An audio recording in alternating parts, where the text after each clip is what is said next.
Today I messed up by wearing my memorial necklace to lunch. This year, on the 6th of July, my grandfather passed away. He was a kind, smart, and absolutely amazing human being who always had room in his heart for you. When he passed, the whole family was devastated, but the girls of the family all wanted to get memorial urn necklaces, me included. We ordered our necklaces off the internet, and when they all finally arrived, my mother passed out the filled necklaces while we all were together for a dinner. It's September now, and I've worked this necklace nearly every day without issue. I noticed the screw was a little wiggly, but it never showed any sign of slipping, and I could never get it unscrewed when I tried to make sure that the screw was nice and tight. Today at work I was in the middle of a great lunch with a work friend, leaning over the table to share Labor Day drama and everything, when she pointed out I had sugar or something on my dress. We had been splitting a powder donut earlier in the lunch, so I figured she must be right. I went to dab the powder off my dress when I saw it. The little hole in my necklace where the stopper screw was supposed to keep my papa's remains inside the hollow necklace was missing, and the powder on my dress was right at the level with the hole in the necklace. And there was a tiny amount of grainy, chalky dust on the plate of food I was about to take a bite of. The screw had come out of my urn necklace, and I was now in the process of doing the mental gymnastics of trying to figure out if I freak out, cry, wipe papa off my clothes, leave it there absolutely losing my mind in silence. My coworker asked me what was wrong, but I couldn't do anything but hold up the necklace. She freaked, I freaked, we scoured the floor until we found the screw and fixed the necklace. The stress of it all made my coworker puke in the restroom 5 minutes later. She has a nervous stomach.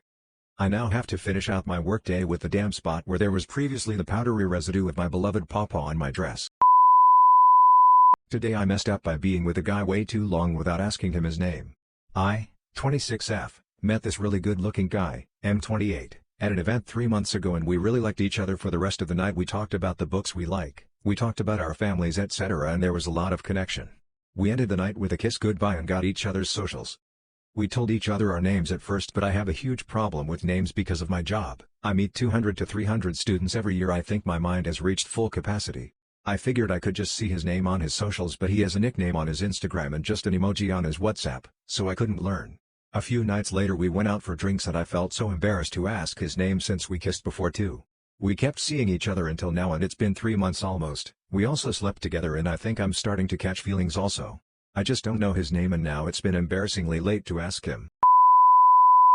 Today I messed up by saying shut up during assembly. Once assembly is done we get to go home after. The only problem is that assembly is so long. This is where the mess up occurred. Assemblies in general are long, however there is one particular teacher, calling him Mr. Jeff, who basically rambles about the same things and makes assembly longer and basically delays us going home. Once the assembly was nearly over, Mr. Jeff had come to present the assembly as per usual with his long waffle. And as per usual I sighed. But unfortunately, it wasn't just a sigh. The assembly had basically been going over, and due to my frustration I had blurted out shut up. I thought no one had heard me, but the people and him around me did. He then said, well, apparently some people are tired of me talking, so time to dismiss you.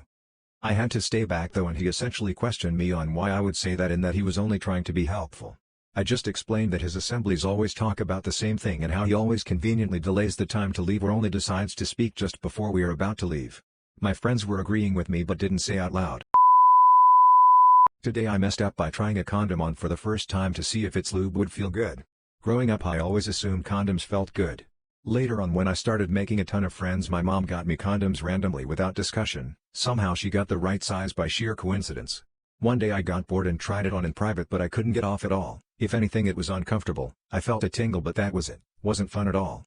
When I put away the condom and filled it with water for fun, my dick started burning and I fell to the floor cussing like I never have before. It was the first time I screamed motherfucker. This was new pain. It sucked and it was on and off for 2 days. I missed the trash man, so I couldn't hide the evidence, so I just filled my trash bag with some random BS and threw it away. I also threw out the rest of the packet even though I only used one. I told my mom later about how the condom burned, but I didn't say what I was doing. I was scared that I, a virgin, somehow got an STD from a condom. She laughed and said I was probably allergic to the latex and joked about what she thought I was doing, which was me playing with myself. My sister found out and they laughed for days. Today I messed up by buying rubbers while shopping with my girlfriend's dad. My girlfriend's dad had to go out to a big supermarket and asked if anybody needed anything. I was staying for Christmas, and had forgot to get a last-minute extra thing for my girlfriend, so I tagged along. We split up in the store. I went and got a box of rubbers and went to the cashier with no cue. Said to her very quietly, "Can you put these through discreetly, please?" Girlfriend's dad also then happened to join the queue behind me, just as the cashier said rather loudly, "There is no need to be nervous. You should do it safely." Looked round and her dad heard everything. I said, "That's fine, but that's my father-in-law." Cashier seemed pretty embarrassed. In-law played it cool and seemed interested in the line of chewing gums at the kiosk. We'll never forget that.